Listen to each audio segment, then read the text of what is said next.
crime putting Indianapolis in the national spotlight. Tonight, Amanda Blackburn's killer is on the loose, with police vowing to do everything they can to find him. Here's the latest from detectives. Right now, police are testing a gun that was apparently found near the Blackburn home and turned in late last week. Investigators are also hoping someone will recognize the person in these photos and come forward with any information that could lead to an identity. We've had hundreds of people comment on our story saying these pictures barely show anything, but police tell us they're not releasing anything better on purpose. It's important to note that we have somewhat of an image of the individual. It's our hope that we can piece this puzzle together. We're being very meticulous with what information that we have, and I know that we're being very we're limiting what we're releasing, and that's on purpose. We have to protect the integrity of this investigation. Tonight, we've learned Crime Stoppers has received dozens of tips related to this case.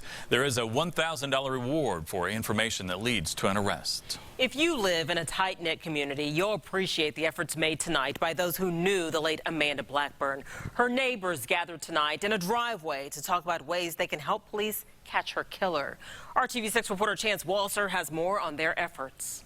In Amanda Blackburn's neighborhood tonight, people are grieving over her death, while the Crime Watch is galvanizing an effort to find her killer. This is the areas that we've covered. At a block meeting, Ryan McConnell updates the group's progress on canvassing the community. This is a group one in purpose. They're learning on the fly to accomplish a goal. There's no manual on how to respond to having one of your neighbors and friends murdered in her home. No manual, but neighbors are responding with flyers. Who killed Amanda Blackburn? Thank you for choosing Paisanos. They've recruited local businesses to echo that question through the streets of Indianapolis.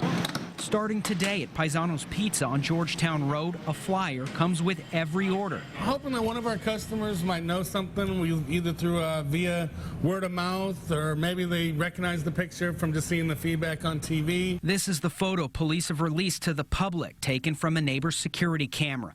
The picture alone is not a lot to go on, but for those in the prayer circle tonight, it is, if nothing else, a motivating and painful reminder that Amanda's killer is still evading justice. It's really been shocking. You don't think of these things happening in the neighborhood where you've raised your kids. Chance Walser, RTV6. Do you have any idea why anyone might want to hurt Amanda? Amanda didn't have an enemy in the world. And now to that interview with Davy Blackburn you saw first on RTV6. Amanda's husband breaking his silence on her death, telling Good Morning America the only way he's getting through this is by keeping his faith. Pastor Blackburn, thank you for joining us this morning. We are so sorry for your loss. Thank you, George. Thank you very much. I know the community came together in a memorial service for Amanda over the weekend. What do you want the world to know about your wife? Oh my gosh, I wish I could tell the world everything about her. I wish I had the time to, but I think what I would really want the world to know is that she loved Jesus with her whole heart. And she loved people, and she spent her life pouring her life out to people. She served people. She loved the people who were unlovable, gave hope to people who didn't have hope, didn't think they had a future. And she just absolutely gave everything that she had to her Lord and Savior, Jesus Christ. We know the police, and in Mara's piece we saw, have released some surveillance photos, some surveillance video overnight. What else have they been telling you about who might have done this and why? You know, the investigators haven't given me a ton of details. That they've given me the details that they've released to the public as well, and so what we've really been trying to do over the past week is kind of figure out, you know, how to grieve the loss and how to move forward from here and how to work through all of this. It's devastating to the family, and you know, the funeral just this past Sunday was just an amazing celebration of her life, and we just we were so grateful for friends and family coming to show support, and the nation. There were over 6,500 people tuned in across the world, and what was so great about Amanda is she was so selfless that she didn't want her life to be put on display ever, but she wanted Jesus to be put on display. And we feel like that's what happened at the celebration service, that Jesus was lifted up and people's lives have been changed because of that. And it was such an So, you know, we've been It was such an outpouring of Go love. ahead, George. I'm sorry. Sorry. I apologize. Do you Yeah. have any idea why anyone might want to hurt Amanda? There's not. Amanda didn't have an enemy in the world.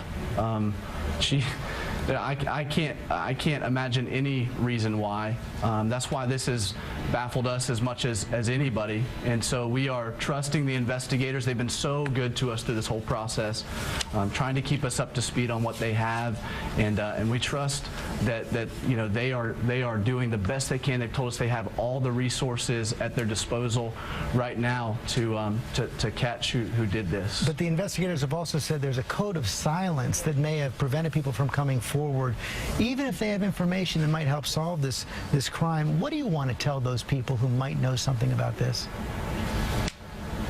Well, I mean, we would beg them to give any information that they have. We would be extremely grateful for that.